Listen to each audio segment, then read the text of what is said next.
Hello, everybody, and hello, Tara McGowan.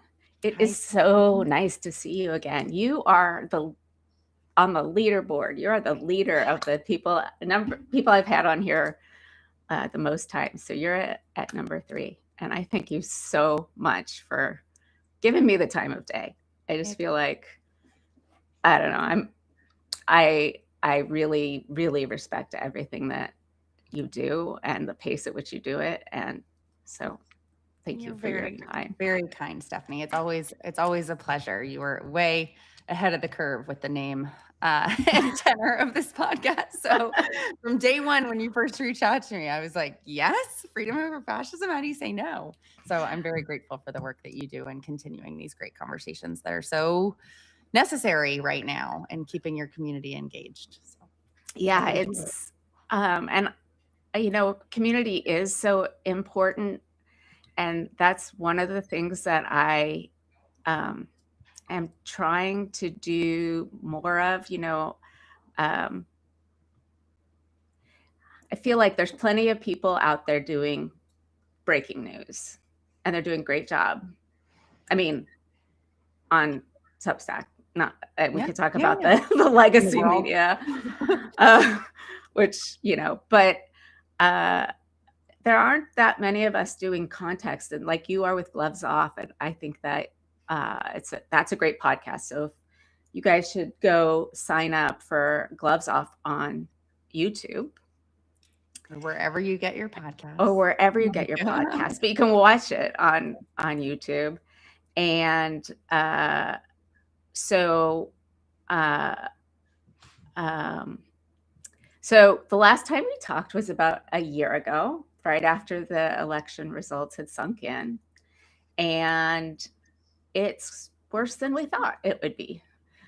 So, so I kind of just want to talk to you today about how the the project of creating values-based media is going, but also about leadership in this time and what we can be doing and what we should expect our leaders to be doing to uh, to really be in opposition in an effective way. So I guess the first question is how, like, okay, we have just seen the complete, I mean, we knew it was in bad shape before the legacy media, but now it's in the hands of just a few. So what are your thoughts on how Courier and other kinds of outlets are doing to really educate folks on what's going on in the world and in the Yeah. United States? I mean, let's be like really clear and explicit about it. There's essentially independent media right now in the country, and then there is media that is completely locked arms, in bed with, corrupted, complicit with the administration. And so it's incredibly scary that what mass media looks like today, right? It used to be like a few legacy outlets, broadcast channels, right? That sort of were the storied publications people went to for their source of news and information. Mass media today, the media that reaches the most of the public here and around the world, is driven by the platforms themselves, right? The distribution platforms. And practically every single one of those mass media distribution platforms is owned and run by individuals who were seated on the dais at Trump's inauguration and Mhm. are very much towing the line of this administration, taking orders from the administration, cutting deals to protect their businesses, their corporate interests, and their corporate shareholders. And that's not even talking about what's been done to CBS News, the acquisition of TikTok by the Ellisons, who now also own CBS News, and now, as of this week, are very, very likely to also purchase Warner Brothers, that owns CNN and HBO and others. So the consolidation has happened incredibly quickly. It is the consolidation is happening by folks who are aligned with this administration and the right, whether they share political belief systems with them or not. It does not matter because their ideology is clearly about profit and profit only. And that is the language that this administration speaks because they are completely corrupt and have created a pay-to-play system. So the only really, really intrepid gumshoe and accountability reporting that is happening, at least that is where it is being initiated, is in independent media. It is by independent reporters and journalists who have left Legacy and other larger outlets and have broken out on their own. It's being seeded and broken by networks like Courier and others that are in sort of this, big and messy but beautiful pro-democracy media ecosystem that is growing by the day. And a good example of that is a few weeks ago, one of our amazing correspondents and contributors, Nina Burley, actually initially broke the story related to the Epstein files about the missing files, all corresponded to the quote unquote protect source woman who made the accusation of Trump sexually assaulting her. Another independent journalist picked up on Nina's reporting, added to it, and has gotten a lot of credit, but this story did not hit the mainstream until NPR reported on it independently over a week after Nina and Roger did. So Roger Sullenberger, the other independent journalist. And then quickly after NPR reported on it, we saw New York Times, we saw Wall Street Journal, et cetera. So it's not that they're completely sitting on the sidelines, legacy outlets. They're not investing in actual accountability or investigative journalism. They are waiting until there is pressure, essentially because stories are being broken by independent outlets and journalists, and then they pick up on them and increase their reach and visibility. That's a fast and really, really massive and dangerous transition that's occurred. Independent media has always been critical and important. Today, without it, there would be, I don't think, any accountability journalism on this administration right now. And there is such a lack of it still. Courier is growing, but we are still small in certain ways. And we are really, really focused on our local news network and local reporting because we know local journalism does not get very many play. So the fact that we're able to, with our amazing reporters, break some really big national stories is punching above our weight in a way that now we understand there's just a heightened responsibility to do. And something else I'd say about that is that there are not corporate shareholders that are making money off of this business to the degree that news makes business. It doesn't. News does not make money today. So even the folks that are buying these up, they're buying them up for political and other interests, not because they are going to be profitable products or brands. And so they'll be profitable in other ways for other reasons. That's right. And so just like your Substack and your podcast and Courier, which is a vast and growing media network, and we do have really wealthy, wonderful, altruistic backers, it's not enough. Increasingly, all independent journalism is relying on the grassroots support of people who want to make sure there is accountability and good quality factual reporting, holding folks accountable when we're watching these major corporate owned outlets and platforms just completely do the bidding of this incredibly corrupt administration. So that was the other point I think is really important to make for the audience, is that independent journalism exists because of folks that are listening to things like your podcast and mine, and will continue to. And we need people to really, really double down on that, so this work can continue, and to support every creator and independent journalist that they believe is doing good work, because that's how we're going to keep having journalism that can keep this administration on the defense where we need them. Well, absolutely. And this community also includes some of the people doing some of that work on the Substack side, like Ellie Leonard, who was going to be on tomorrow, but she's sick. So I'm really sorry. It's going to be next week. And as you said, it's growing by the day, and it's supported by the grassroots, and it's becoming a real community, and a real life community. Even you co-sponsored that State of the Swamp event with a whole bunch of creators, against opposite State of the Union. And but I think that there's also a problem with that, because everybody here in the chat or who will listen later, I'm sure they're tapped out, because everybody needs a subscription, right? I even have to go through and like, okay, well, I'm paying these guys. Do I need to pay them anymore? Can I pay these other guys? Like it's, even if you stop, subscribing to the big news sources, it's hard. And on the creator side, people need support, and it depends. I wasn't actually planning on going here, but small there's, the Jim Acostas, the Don Lemons, and then there's, the level down, the Joe Walshes and the Lev Parnas and then, I'm sort of at the fringes of that group, but it's really hard to keep producing content without income. Okay. And there's only so much of that to go around. So the way we're going to do this is through community, is through being actually connected to each other.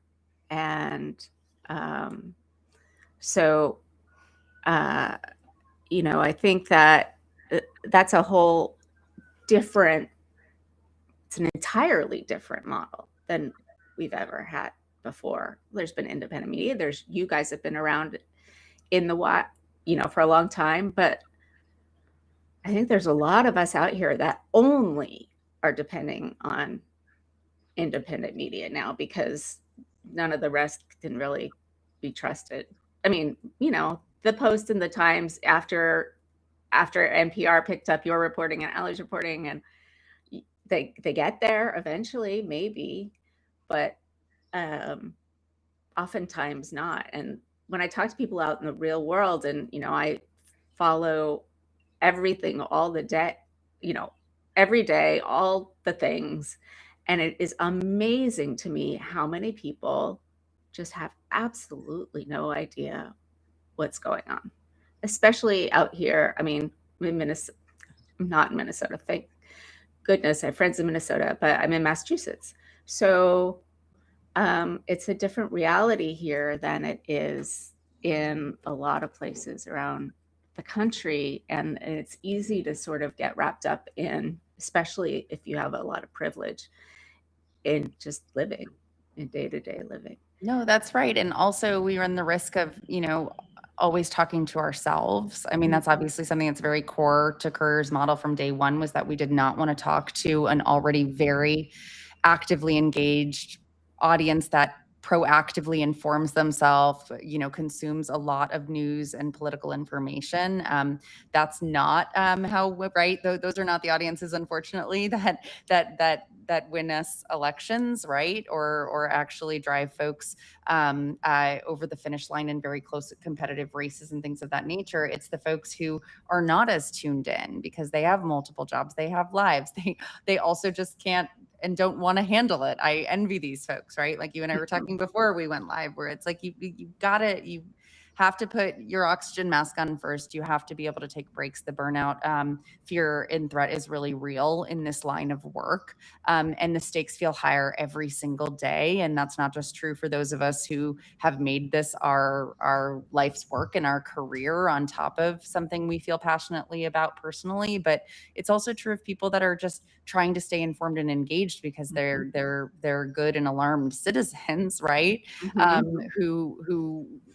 Who hate what they're seeing happen to our country. The inundation is part of the strategy, is to wear us all out. So we are more tuned out, more apathetic, more cynical. And so that balancing act is a daily struggle for all of us. So from everything to the financial resourcing of this work to just the attention share and being able to build audiences and And I do think community is often the solution in whatever form that makes, is supporting one another in the ways that we can, lifting up the good work. I also think we're still in the decentralization chapter of this sort of new media ecosystem that we're in. Inevitably, that always then leads to a consolidation era or chapter after that, where bigger brands and networks like Courier, as we've designed it, can pick up more creators and reporters to help them grow even more with our platforms and things of that nature. So folks aren't all just doing this work on islands. It's just not sustainable. So I think that's a large part of our vision. And I know Midas does the same thing, and Bulwark, right? It's like, how do you really build a trusted audience and then continue to add to it with more voices, more beats, more beat reporters, more analysis? So we are really building the new version of what large media is, but in a way that is independent and sustainable from diversified revenue. But it's all really hard.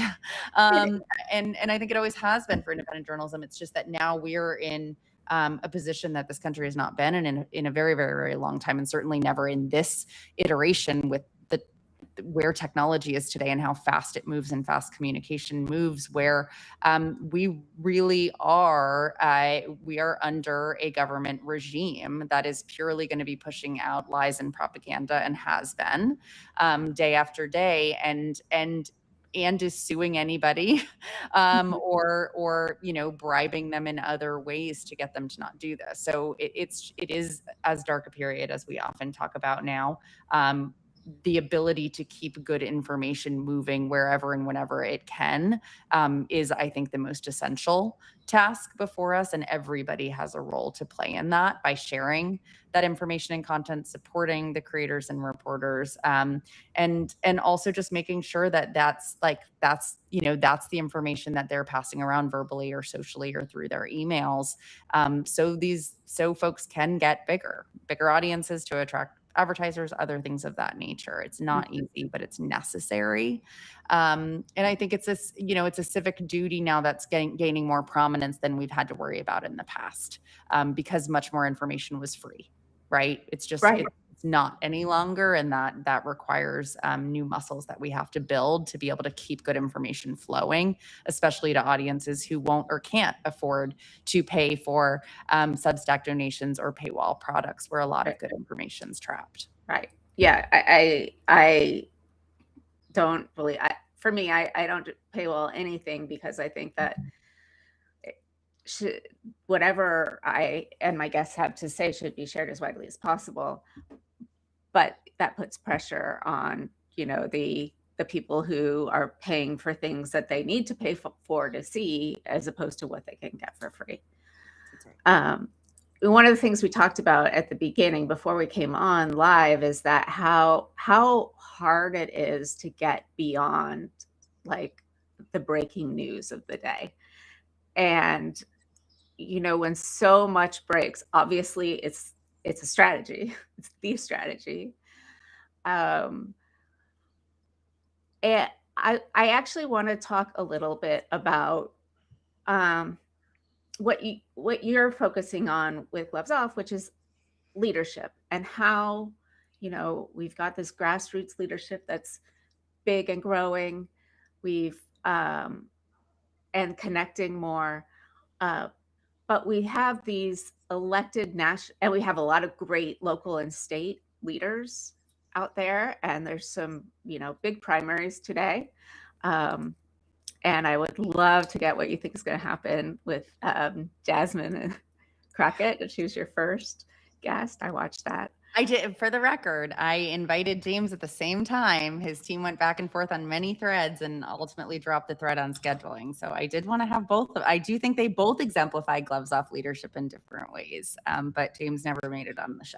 So I was like, that's his loss. But it was not a subtle endorsement of Jasmine by any means. I think they're both phenomenal leaders. Yeah. Do you have any thoughts on what you think is going to happen? Or you're just like waiting to see? Like, no, I don't know, but I'm so excited. I just saw some data this morning about how Democratic primary voters have turned out in larger numbers than Republican primary voters for the first time in decades and decades. This was always what made me so excited about both James and Jasmine being in this race. Texas is, more than anything, it is not a Republican state. It is a non-voting state. It is, and that is by design. The Republican-led legislature in that state has done everything in their power to make voting harder and more difficult, especially for young people in communities of color. They don't allow voter registration drives on college campuses. They do everything you could imagine, right? The playbook that now the president would like to see done writ large by nationalizing elections, which will not happen, has been done and tried and succeeded in Texas. And so what it requires for a Democrat to win statewide, which has not happened in Texas in a very long time, is extraordinary, historic, unprecedented turnout. And that requires, that is why it is a very good signal to have two candidates that drive a lot of attention and enthusiasm to this race nationally and in state, because those are the numbers I'm going to care most about, is how many new registrants registered to vote and voted in the Democratic primary. And then the task of whoever wins tonight is going to be bringing their primary opponents, voters, over into their camp to create a much bigger, broader, diverse electorate for them for the general, because it's not going to be an easy task. Like, this has been a tough competitive primary. It's going to be a much tougher general race. And, I think Republicans are scared. I think I think there's a lot of conventional wisdom being placed on why James, quote unquote, would be the better candidate to win. No one knows, because no Democrat has won statewide. So, and I'm sorry, but we did run some very charismatic white male candidates in the past for statewide that fell short. So anyone who says that they have data to support why he would be a better general election candidate for Democrats than Jasmine is cherry picking at best. And a lot of other potential things that they could be pursuing in that allegation. I just don't think it's true. I have no idea, and nobody does know what's going to happen. They both have different strengths and weaknesses, but my hope is that they both bring new voters into this process, and that those voters stick around because they know how high the stakes are, regardless of which one wins. And that's why I think primaries are so important, and they will make both of those candidates stronger, and both of them will be successful in what they do next. So I really don't have a preference. That's up to the Democratic primary voters in Texas to decide today, but I'm excited for whichever one comes through, and to figure out how folks can support them in beating Republicans for the first time, because that will be historic. Democrats turn Texas blue, we can turn the whole country blue. Like, it takes away their biggest electoral weapon and machine is statewide Texas electoral votes. It does. One thing, though, elections won't be nationalized. It's just not a thing that can be done. But I worry about how much voter suppression can happen in the cities in particular, where most of the Democrats are grouped. And I worry about what will be done to stop the peaceful transfer of power. And I want to talk to you about this. I saw you had Dimitri Melhorn on, as did I. I got it right. You had him on, right? I have not had. Dimitri is a very, very, very good friend. I thought you had. So I had him on. He's not been on Gloves Off yet, but I did see that he was on. This show, and I was delighted to see him. But yeah. So he's doing this whole gamifying of what could happen. But the main thing that he talks about is, what is going to happen on January, whatever it is, 5th, 6th of 2029, if Democrats manage to win an election. How will we force the peaceful transfer of power? Because the people in power right now aren't going easily.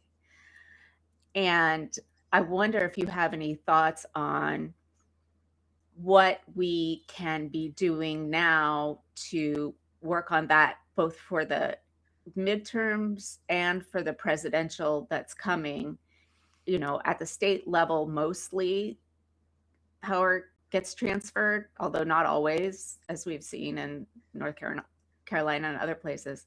But what do you think we can be doing to help that along? Yeah, I mean, I think it's about staying incredibly well-informed, clear-eyed, and vigilant. I did not coin this term, so I will not take credit for it. But I have appreciated the stickiness of it, where the midterms need to be too big to rig. They do not have one specific strategy to be able to rig these elections. Republicans, including the President of the United States, know that if there are free and fair elections that they do not meddle with, they will lose the House and very likely now the Senate. They also know that just by losing the House, impeachment proceedings will start on this president and other members of this administration who are complicit in the cover-up of unbelievably abhorrent, disgusting crimes at every level. They also know that they need the House in order to pass any budget or appropriations. Not that they're paying much attention to Congress, but they lose a huge mantle in terms of federal power and accountability, in terms of what the focus will be in the conversation in Washington. Also, it is the House that certifies the presidential elections, as we know. J.D. Vance said very explicitly when he was running for vice president as on Trump's ticket in the lead up to the 2024 election, that he would have done what Mike Pence did not. And he would have failed to certify the election results. So all of these things are connected. They know, based on what we've seen in special elections and statewide elections in states like Virginia and New Jersey last year, that this will be a tsunami for Democrats, and not because of anything Democrats have really done, but as a referendum to this really incredibly lawless and abusive and corrupt administration and the Republican Party that is fully complicit and towing the line of this administration. And so that is why they are attacking everything from vote by mail to the trying to pass the SAVE Act in Congress as it moves through, which would require every American to have either a passport or a birth certificate in order to register to vote in this country.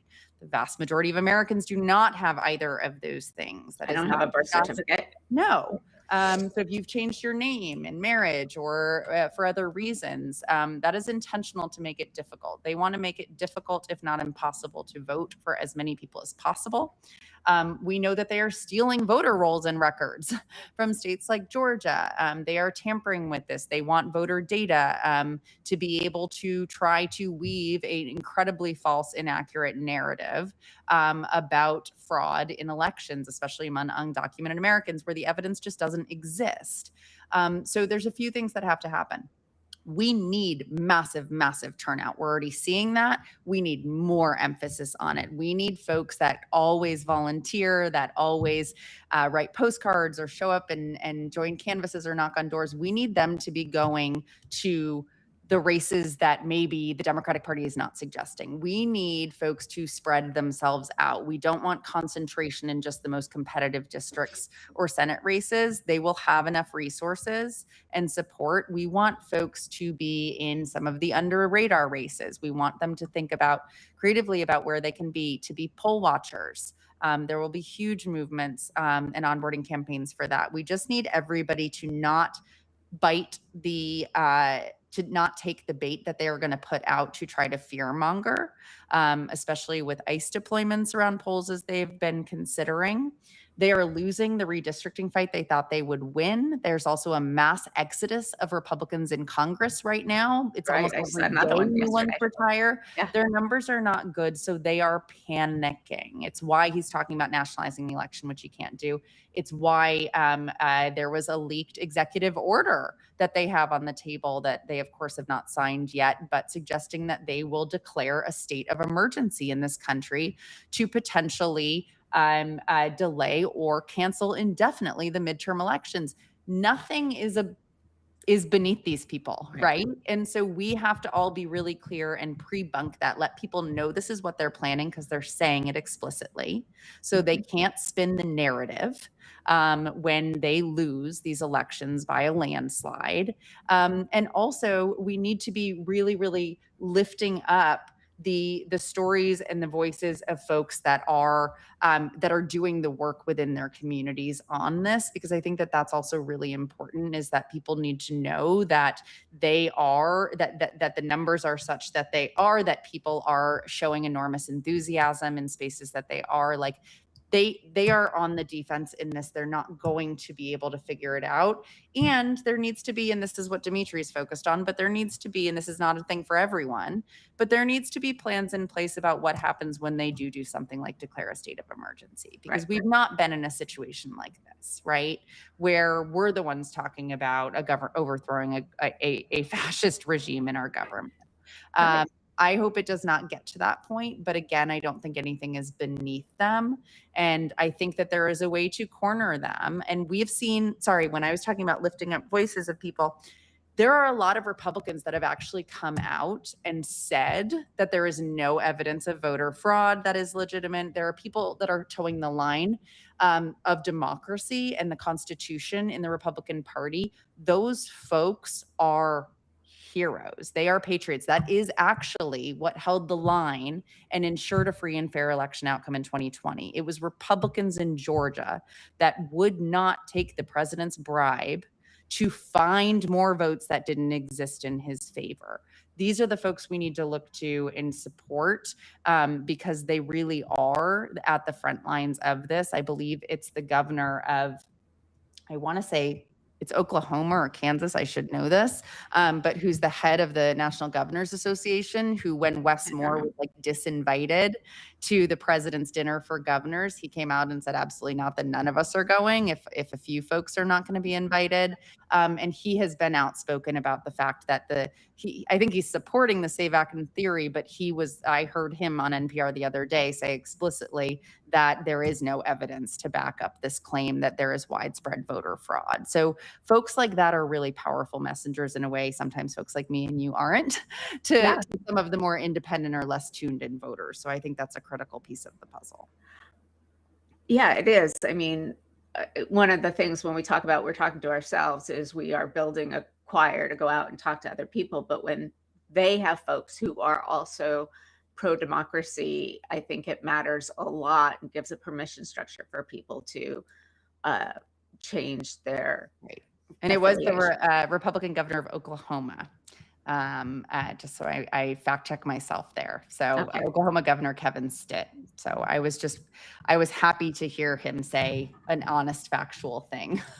Right. I mean, it's kind of a problem when hearing a Republican say an honest, factual thing is a outlier, huge deal. Right.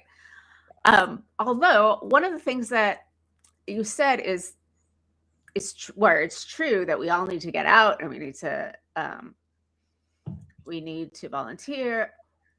We need to, do all these things as the grassroots. How do we get ourselves a party that's actually leading? And not just, I read an article this morning about how many of the Democrats in Congress are actually not trying to stop the war. They just are, giving, process arguments. And the party, the DNC, killed that postmortem. What do we do about the fact that it doesn't? I know we don't have the votes to do much, but it seems that people who have been elected have a bully pulpit that most of them aren't. A handful are using, but most of them aren't. Yeah. I mean, my clear position on this, and it's a big reason I started Gloves Off, was because I was like, we have to start really commending the leadership that is leading right now, and not creating any space for folks that are in positions of power leadership who are not actually doing their jobs, who are obfuscating the responsibility of their roles as elected officials, democratically elected officials, to represent their constituents in this country. And it is something that I think is really exciting about the moment we're in right now is that there are so many establishment, long serving, and yes, also very old Democrats who are being challenged in primaries across this country. And I fully understand the school of thought that, why should resources be going there when we could add more, expand our map, flip? You need to do both of those things because our current Democratic Congress, the Democrats who are in Congress and in the Senate, especially in leadership, they are not up to the task of this moment. They maybe were up to the task of what it meant to be leaders in Congress when there was bipartisan brokering to be done. But these are not normal times. These are extraordinary times. They are dark times, and they call for people who are willing to take the gloves off and do the hard things. And that's really what I'm doing on Gloves Off, is interviewing folks that I think are exemplifying the kind of leadership we need right now. I think that folks that are waiting to do all of the things that they are going to do to contribute to getting as many folks persuaded and turned out to vote in the general election as possible. If you have some time on your hands now, pick a handful of primaries. Pick a handful of primaries that you can support. Add calls, small dollar donations, tell people about it in a state or a district that folks in, that you live in. I think that it's just getting engaged right now in primaries is a really exciting thing. They're not all going to be as big or on the radar as the Texas primary today, but there was a story I read this morning about how there are more contested sitting Democratic seats than ever before in congressional districts. Those could be flipped very cheaply in primaries, and that would give us a new bench of leadership that we are so overdue and desperate for. And to your point about Democrats that are hedging and hemming and hawing and not coming out against this incredibly illegal, unconstitutional war Not to that the mention president started ill-conceived and in Iran, right? You don't get to you do not get to pick anything that this administration does and support it in these times. It discredits you immensely. And I say that about the voting for judges under this administration. Yeah. Like, this idea that there are some things that they're doing okay. It's like the senators that voted to confirm any of their appointments as cabinet secretaries. I was screaming about this, and I was being called, dramatic for it back at the very beginning of this second term of of President Trump. And yet I've come out and been like, oh yeah, that was a mistake to appoint Kristi Noem or Kristi Noem or whatever it is. It's just insane. Like, you have their blood on your hands when you have supported that. And I think it's the same thing with the judicial nominees. And that is, I'm sorry, but that is the role of the leaders of Hakeem Jeffries and Chuck Schumer, to keep their people in line. I don't think a single Democrat should have gone to the State of the Union. That would have created a much bigger media story that would have pissed off the president, as opposed to him having his pompous seat on the bully pulpit and chastising them from stage and them looking mad. Like, I just, from an optics perspective, which leads to attention and power, there are things that I have just been so disappointed and dismayed about in terms of the Democrats that are in Congress. And I think that every single one of them that is not up to the task of what this moment requires deserves to lose their job if they won't retire on their own volition, or take a page out of all of the Republicans in the House playbook and just get out. Go enjoy your grandkids. But they won't, because most of them are, I was talking to Amanda Littman, and in her book, she was like, we need younger, it's the boomers and the near boomers, and then the millennials. And I was like, wait, I'm Gen X, like, get screwed every time. And she's like, yep, sorry, you're screwed this time too. But the older folks, there are some great ones. There are. Ed Markey is one of my guys. And he's just not a determining factor. It just unfortunately tends to be a pattern of folks hanging on too long who aren't effective. But there are certainly, Bernie Sanders, he's got more energy than half of the Democratic caucus in the Senate. Right, exactly. But we do have a gerontocracy, and we are going to need to turn it over. And I worry too that institutional Democrats aren't up to the task. And I think at the state level, we are, and the local level, we're getting more, but it's going to take time to filter up, and it's going to take a democracy to be able to filter up, as opposed to whatever we have now. That's right. We get to choose these folks. So like, and to your local level, it's like, don't just focus on the big races that make the headlines and drive a lot of the traction with the big audiences on social. We need to be thinking about every single seat, and if the person in those seats that we have the power to elect are really up to the task. So, I've asked all these questions that I've already asked the questions I came up with. Okay. I've asked a couple people this one, and I'm on the fence.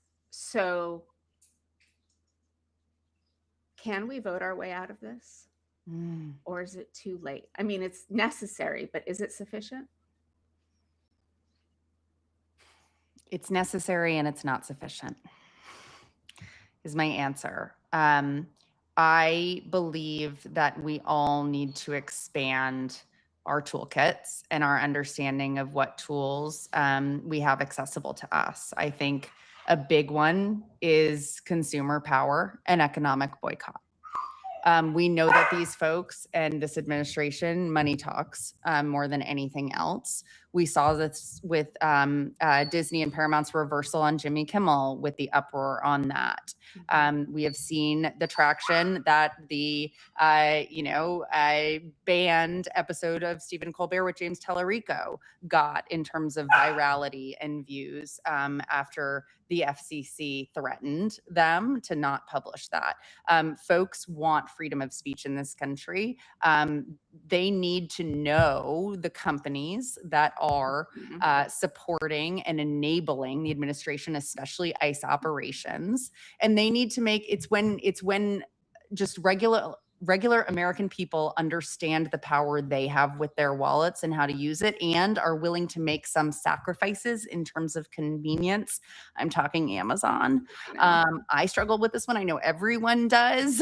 And yet that stuff matters equally. And so what we've even talked about internally at Courier as an advocacy news organization is, how do we help educate our audiences and give them really meaningful actions to take that seem apolitical, right? But that are directly related to some of the atrocities or the things that they just fundamentally disagree with that are coming out of this administration, by impacting the businesses. Because who does Trump listen to? The business leaders that call him. Right. And the stock market. And that is what he listens to. That's what he pays attention to. And so, yes, we need to make these elections too big to rig. We need to do everything in our power to have landslides in the most unpredictable places that we've ever seen at a local and district level, as well as statewide. And we need to know that that is not enough, because we have to keep the pressure on the folks that do have a lot of power and shouldn't in this country, because it was not democratically elected.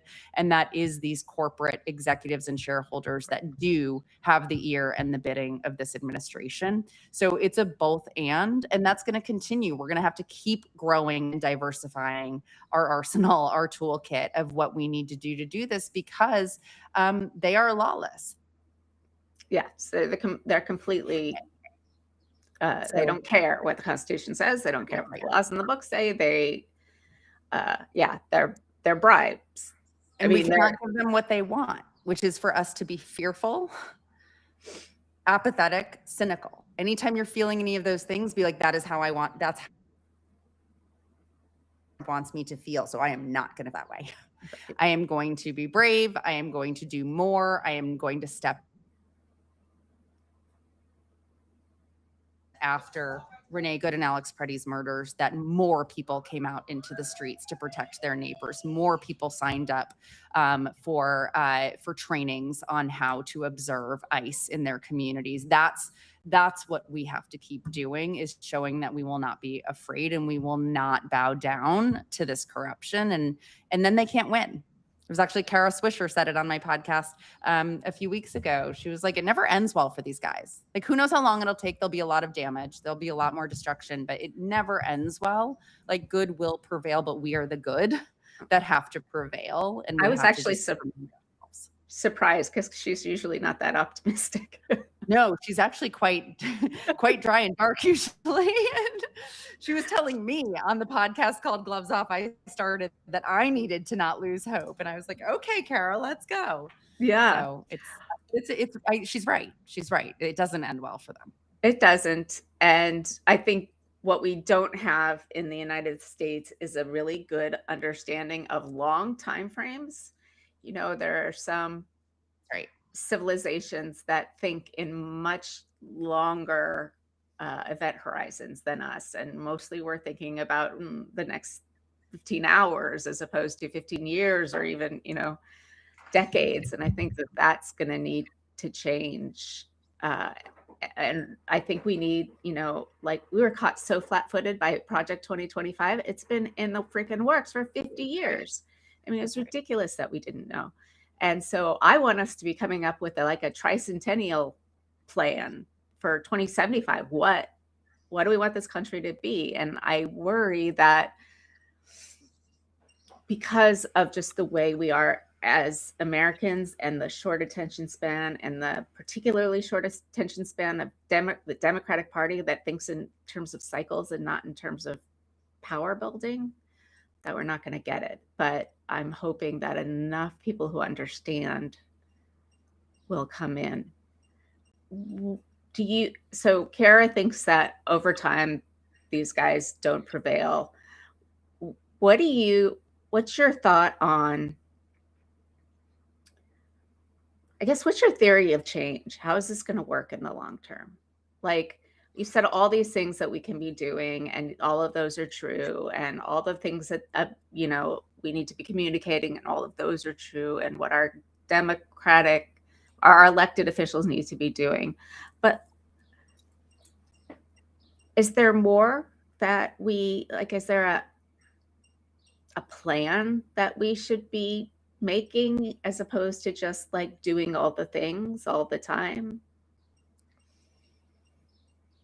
I love this question. It's also just such a difficult one to answer and not make people feel a sense of despair that I can feel, because I do not have a sense of despair. I do carry enormous hope. I do believe, though, in some ways, and actually, the release of the very partial, insufficient release of the Epstein files has been a big driver of this realization for me, though. The system is so broken in so many spaces, in so many ways, at so many in so many layers, and I am someone who is of the belief that things and people and systems have to hit a rock bottom to build something brand new. And the band-aiding that we have seen, the iterative, structural incrementalism and improvement of progressivism, right? When we have power, if we have power, has been deeply insufficient. I think the thing that the majority of Americans all share and believe and are now much more affirmed about is that the corruption is deeply systemic. It is not amongst one party or another, and that system was designed not to serve the most of us, but the very, very, very tiny elite audience. And that is so much more on the surface now, even though folks have always known it, that we need an entirely new system, and we need a vision of that system for folks to grasp onto to get them through the dark times that we are in now and will continue to be in for at least a few years, if not longer.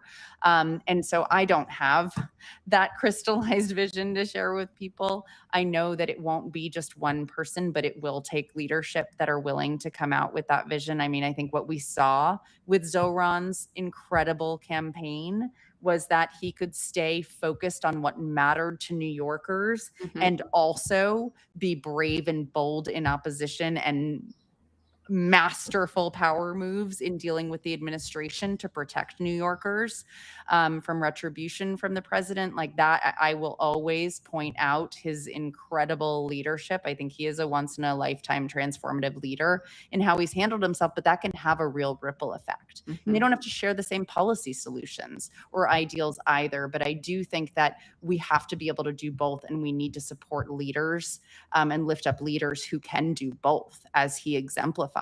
Right? He had vision and solutions, and he has delivered already in so many ways, but also was unapologetic, right, in his opposition to this administration on a daily basis, while being able to broker things like the release of somebody who was picked up by ICE in his city because he managed that relationship. So like leaders like him give me enormous hope, because they are showing, not telling, what is required in this moment, and that can have a contagious effect that's needed.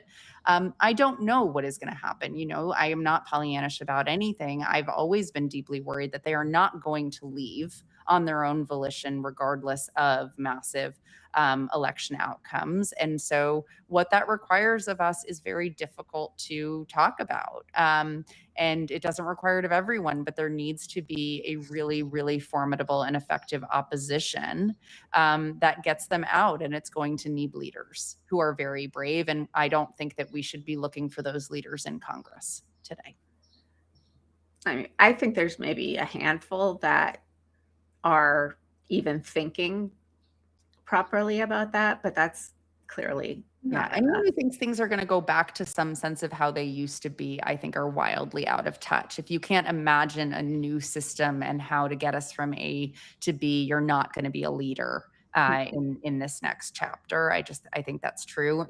Best case scenario is that we are able to win free and fair elections and have a massive tsunami in the House, and be able to take back control of the purse and control of the investigative hearings and the conversation to a larger degree than we have now. And maybe that peels off some business leaders, right? Maybe they start to hedge a little bit more instead of being fully embedded with this administration. But the way that they're operating is so lawless, and so many folks have just absolutely joined that camp to protect themselves and their interests. That is where my cynicism is that, we won't be able to, if we can't peel off some of the business community back that have been absolute cowards, if not complicit allies to this administration, it's very difficult to change the power dynamics where this administration has essentially made our Congress impotent. Right, exactly. I mean, it's the most corrupt, and the business leaders have figured out that, just they're not going to get a better deal with Democrats in power. So why would they, right, hedge their bets if they're getting everything they want with this administration in power? Right. And everyone knows that just what this administration responds to is money, particularly to Trump and his family and his besties. So that's right. Well, I do think, I've said this, for the 3 years I've been doing this, but I still really believe it is that hope is an action verb. Like, you can't just sit here and be optimistic. You have to be like, hope is doing the work. And if you're not doing something, that's when you get the most, sad and listless. So you have to keep doing stuff in order to keep yourself from getting so hopeless. And celebrating the small wins, because they do add up. It's not going to be one big win where suddenly we all take this massive collective exhale that, like, we saved the country and now we can go back to normal. That's not how it's going to work. So every little win matters, because they build on each other and they keep us going, and taking time away from the doom scrolling, taking time to celebrate all the things that we are fighting to protect. Things are not just like talking points to feel good. Those are necessary for us to stay in this work. Because I thought your point about the timeline and us conditioning ourselves to understand this will not be fast, this will not move at the pace of the news cycle, is really important. We have to pace ourselves and know that that other countries that have faced challenges like this one, of which there are many throughout history, it was a long road, but they prevailed. So we have to, people have to tap in and tap out. Right. And I think people need to choose a lane. Tap out, I tap you in. That's just necessary for this work. So yeah, I completely agree. Well, it's the top of the hour. So I just want to ask, is there anything else you want to mention before we wrap it up? Because, I think, as we approach the midterms, like I said, all of the races matter truly. I think everything is on the map, and local journalism is not something we have a lot of in this country. So for folks listening who don't know about Courier's local network, spreading the word to folks that they know in our states. We just announced a few weeks ago we're expanding to 9 additional states this year. That's So we're going to be in 20 states by the end of this year, which is exciting. So folks could go to courierlocal.com and look and see where all of our newsrooms are. But just getting more folks subscribe to our free newsletters. We never charge for our local news content, but we're going to be really, really driving a lot of the coverage where there isn't any, frankly, in a lot of these competitive House and state and local races that are just so important. And that's the other plug is, federal matters, but federal does not matter nearly as much as who your governor is today, who your attorney general is today, who makes up your state legislature, because truly they're the ones who are going to protect elections. They're the ones who are going to hold federal employees or appointees accountable where we don't have a functional, not corrupt Department of Justice. So that's my other small plea and pitch is go local in your states. And we didn't even get a chance to talk about all of the ways that states can be fighting this.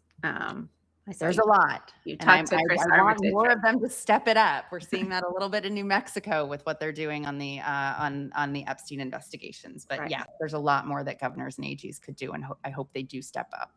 I do too. So everybody, don't forget to go to YouTube and wherever you get your podcasts and listen to Tara's Gloves Off. It is really phenomenal. It's basically a similar kind of setup as this, where she talks to people about what's going on, but and what kind of leadership we need. And if you can also subscribe to me, paid or free, that would be fantastic. Subscribe to Courier Newsroom, and keep up the fight.